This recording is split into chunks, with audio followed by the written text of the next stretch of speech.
मैं राजकुमार आनंद बाबा साहेब डॉक्टर भीमराव अंबेडकर की शपथ लेता हूं कि मैं विधि द्वारा स्थापित भारत के संविधान के प्रति सच्ची श्रद्धा और निष्ठा रखूंगा। मैं इस न्यूज चैनल पर जो भी वक्ता ने कहा वो उसकी अपनी राय है, जिसकी पुष्टि नेशन न्यूज इंडिया नहीं करता। धन्यवाद।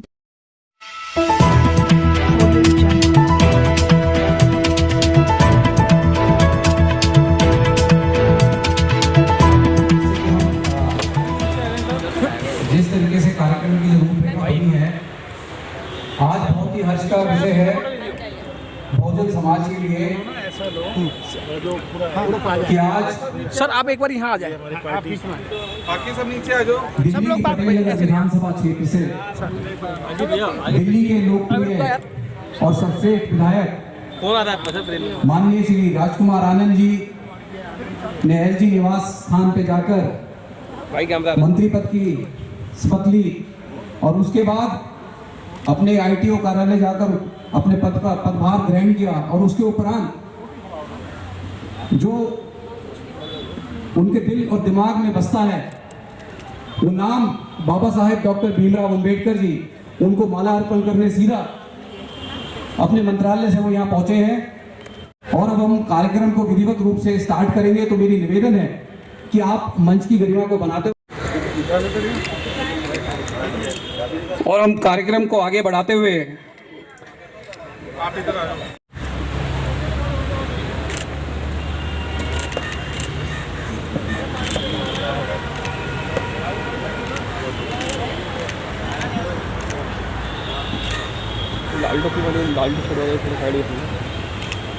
माननीय अध्यक्ष जी पूर्व विधायिका बीना आनंद जी का पगड़ी से स्वागत करते हुए हमारे बीच में भवन के बहुत ही अहम सदस्य ज्वाला प्रसाद जी शॉल पहनाकर माननीय मंत्री जी का स्वागत करेंगे। एक बार जोरदार तालियां और जोरदार तरीके से नारा लगाएंगे, बाबा साहेब डॉक्टर अंबेडकर, बाबा साहेब डॉक्टर अंबेडकर। पीछे दो आनंद जी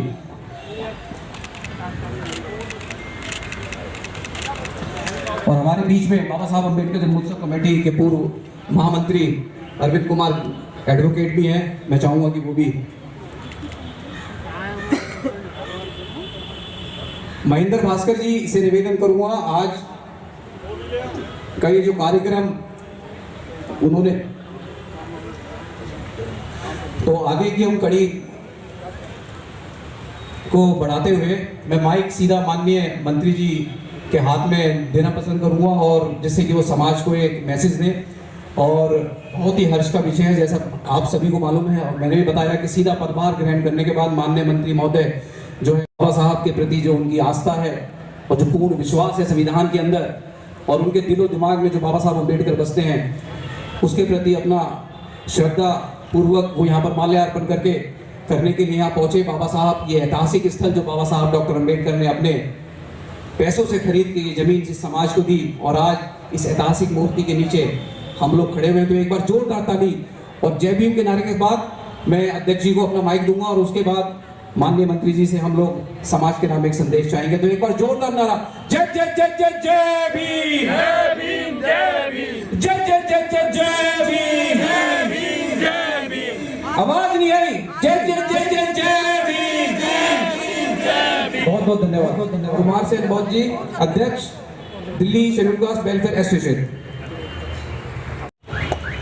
माननीय मंत्री जी से पहले मैंने 2 शब्द कहे थे और वही 2 शब्द मैं दोबारा दोहरा रहा हूँ कि माननीय मुख्यमंत्री जी श्री अरविंद केजरीवाल जी जब दिल्ली सरकार में नहीं थे उससे पहले यहाँ शीला दीक्षित एक प्रोग्राम में आई थी उस हाल में ऊपर, तो उनको बड़ी तकलीफ हुई तो वो कहने लगे भाई ये लिफ्ट और ये एसी क्यों नहीं करते हैं।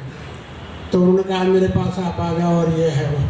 हम साहब गए, उन्होंने जो है 2 करोड़ रुपया उसके लिए सैंक्शन कर दिया और वो 2 करोड़ रुपया आज तक खाते में पड़ा हुआ है दिल्ली सरकार के।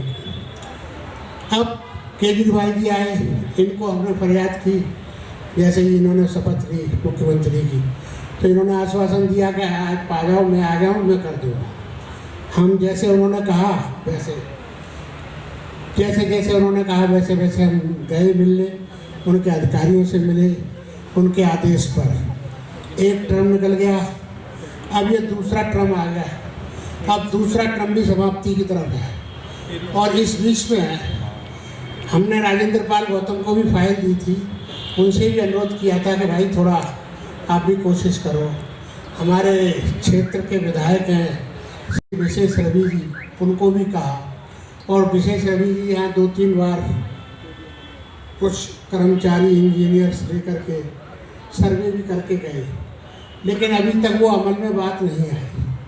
हम माननीय मंत्री जी के नोटिस में लाना चाहते हैं कि हमारे ये अम्बेडकर भवन, आप ऐसा मत समझो कि ये करोल बाग की धरोहर है, बल्कि पूरे विश्व की, अमेरिका में, लंदन में, नॉर्वे में, ऑस्ट्रेलिया में, जहाँ जहाँ हमारे लोग रहते हैं वो सबकी आस्था का केंद्र है अम्बेडकर भवन, और देश का तो है ही है। और क्योंकि बाबा साहब अम्बेडकर के हाथ से इसका निर्माण हुआ है, खरीदा गया है, इसलिए सारे दुनिया के लोगों की आस्थाएं इस भवन से हैं। अगर दिल्ली सरकार जो है इसका रेनोवेशन कराती है, जो पैसा फंड में रखा है उसको खर्च करती है, तो अगले इलेक्शन में वाहवाही आप ही की होगी। जो क्षतिपूर्ति राजेंद्र पाल गौतम जी की वजह से उनको लग रहा है कि बीजेपी शायद नंबर कमा जाए, तो वो शायद नंबर पीछे इतनी चली जाएगी कि दोबारा याद करेंगे वो सब लोग, क्योंकि इस भवन से दुनिया के सभी लोगों की आस्था है, और शेड्यूल कास्ट की ही नहीं, सारे लोगों की, क्योंकि यहाँ शादी विवाह प्रोग्राम, तमाम फंक्शन, डेमोन्स्ट्रेशन जो भी है वो सब यहाँ आते हैं और सबके काम करते हैं। हम लोग सबको सहयोग देते हैं और सबके सहयोग से ये चलता है। यहाँ कोई हमें एड नहीं मिलती 1 पैसे की, कोई 2 पैसे चंदा दूसरा कोई आदमी देने नहीं आता। जो कुछ प्रोग्रामों की वजह से हम तो यहाँ कमाते हैं वही यहाँ इसमें लगाते हैं। इसका खर्चा भी है, 2 लाख रुपए की कम से कम सैलरी जाती है, साफ़ सफाई है, ये तमाम सारे पेड़ पौधे सब कुछ जो भी कुछ है इसमें, और बिजली का ही खर्चा बहुत है। तो ये सारी चीज़ें हैं। और जो मैंने बताया, स्कूल चलता है, यहाँ कंप्यूटर सेंटर चलता है, यहाँ टाइपिंग और शॉर्ट हैंड चलता है, यहाँ बुद्ध विहार का ऑफिस है, भारतीय बौद्ध महासभा का ऑफिस है, समता सैनिक दल का भी ऑफिस है, और शेड्यूल कास्ट फेडरेशन का तो है ही, सॉरी। तो अब हम चाहेंगे कि आदरणीय मंत्री जी और उनके अधिकारियों से भी और मुख्यमंत्री जी से भी हाथ जोड़कर निवेदन है कि सहानुभूतिपूर्वक इस काम को अपने हाथ में लेकर के रचनात्मक तरीके से कर दें। बहुत बहुत धन्यवाद होगा, पूरी हमारी जनता उनका आदाब करेगी, शुक्रिया अदा करेगी। जय भीम। अब मैं सभी साथियों को जय भीम, और मैं बौद्ध साहब का बहुत बहुत साधुवाद करता हूँ, धन्यवाद देता हूँ उनको कि ये समस्या जो पहले मुझे नहीं पता थी आज मेरी नॉलेज में आ गई, और मैं चाहूँगा कि इसमें विधिवत वो लिख कर दें। मैं देखिए ये तो नहीं पता कि इसमें क्या चल रहा है, लेकिन मैं अपने बारे में इतनी बात आपको बता देता हूँ कि जो भी ये 5 साल से चल रहा है, 7 साल से चल रहा है, आपको जो भी इसकी समस्या होगी उसको सही ढंग से, सही जगह से पूछकर और सही जवाब लाकर आपको देना, ये मेरा काम रहेगा। लटकाने का काम मेरा नहीं रहेगा। मैं आपको कह दूंगा साहब हमारी सरकार नहीं कर पाएगी, या इतने दिन में कर देगी, या आपको यहाँ जाना पड़ेगा या मुझे जाना पड़ेगा। मुझे अपने समाज के लिए किसी के भी पैर पकड़ने में कोई परेशानी नहीं होगी। मैं आपसे ये नहीं कहूँगा कि साहब हमारे लोग ऐसे हैं वैसे, ठीक है। मुझे आप लिख कर दीजिए, मैं पूरी कोशिश करूँगा। मुझे इल्म नहीं है कि क्या केस है क्या नहीं है, आपने कहा आप मुझे दीजिए, मैं पूरी कोशिश करूँगा।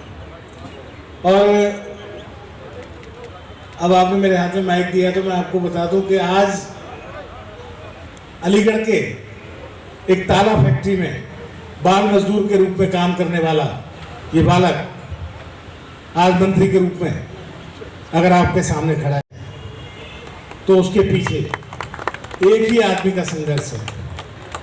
वो है भारत के संविधान निर्माता, भारत के संविधान के शिल्पकार, महामानव बाबा साहेब डॉक्टर भीमराव अंबेडकर, जिन्होंने वंचितों के लिए, दलितों के लिए, शोषितों के लिए, पीड़ितों के लिए संघर्ष किया।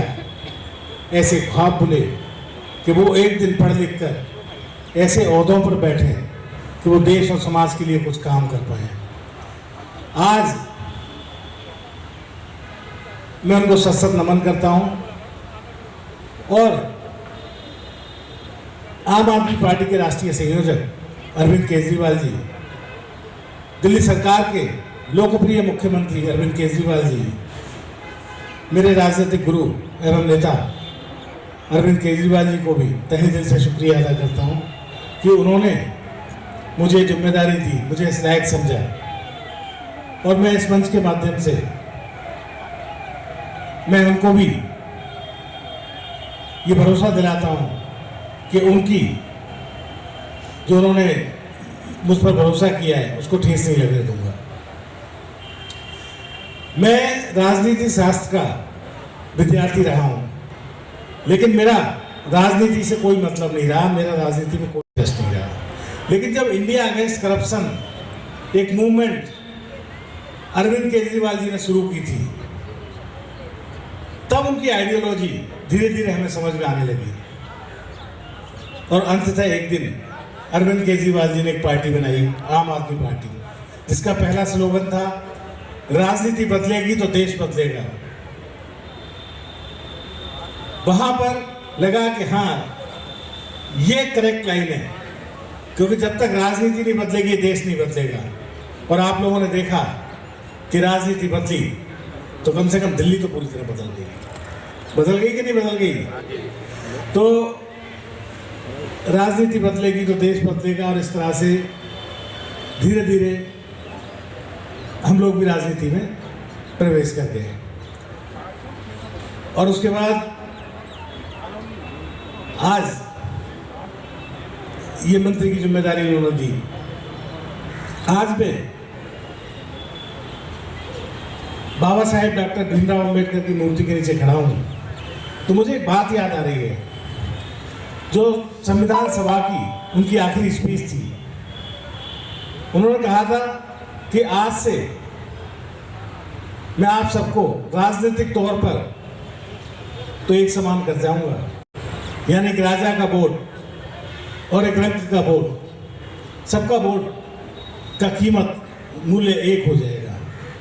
यानी कि राजा के वोट की कीमत भी उतनी हो जाएगी, रंग के वोट की कीमत भी उतनी हो जाएगी, महिला के वोट की कीमत भी उतनी होगी, पुरुष के वोट की कीमत भी होगी, ब्राह्मण के वोट की कीमत भी उतनी होगी और नजबा की कास्ट के लोगों की वोट भी उतनी होगी।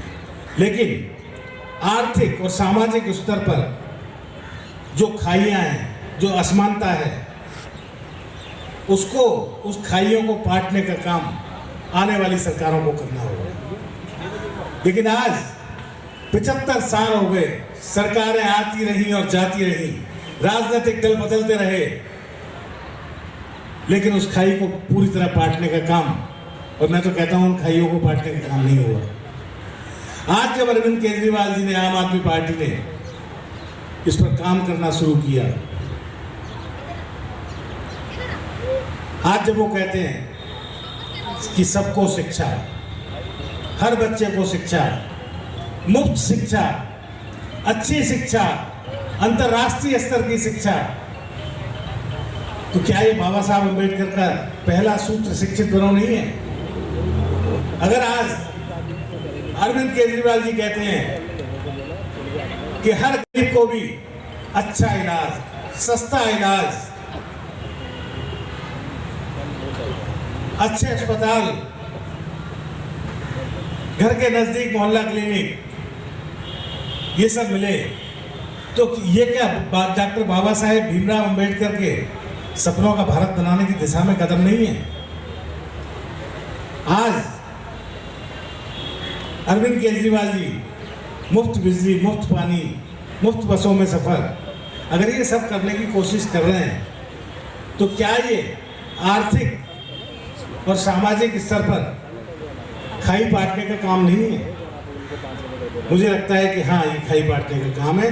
और ये अंबेडकर, ये बाबा साहेब भीमराव, डॉक्टर भीमराव अंबेडकर के सपनों का भारत के बनाने की दिशा में कुछ कदम चलने के प्रयास शुरू हो गए हैं। लेकिन कुछ विपक्षी पार्टियां इसको मुफ्त की रेवड़ियाँ कहती हैं। मैं आप लोगों को सावधान कर रहा हूँ कि जो विपक्षी पार्टियां मुफ्त की रेवड़ियां कहती हैं, ये वंचितों और जो सामाजिक और आर्थिक हाशिए पर बैठे हुए लोग हैं, जो कमजोर तबके के लोग हैं, उनको गाली देने का काम कर रहे हैं। क्योंकि जिनको जरूरत है उन्हें पता है कि इन चीज़ों की क्या वैल्यू है। उनको पता है फ्री बिजली का क्या मतलब है, उनको पता है फ्री पानी का क्या मतलब है, उनको पता है कि फ्री बस में सफर का क्या मतलब है। तो ये निश्चित रूप से बाबा साहेब डॉक्टर भीमराव अंबेडकर के सपनों का भारत बनाने की दिशा में कुछ कदम है जो उठाए जा रहे हैं। मैं अंत में सिर्फ आप सबको एक ही बात कहूंगा कि आज राजकुमार आनंद मंत्री नहीं बना, आज पूरा समाज मंत्री बना है।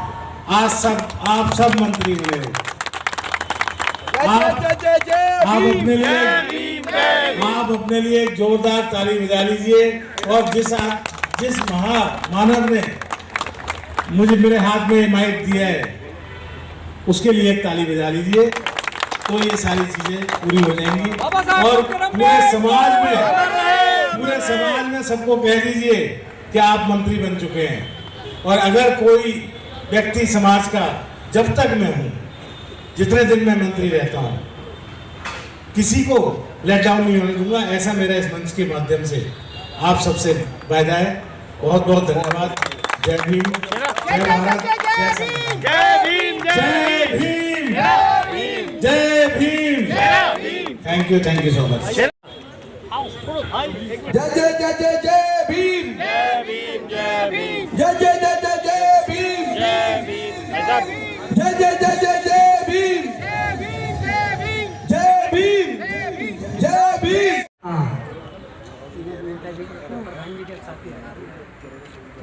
मेरे को सुनाई नहीं आ रहा।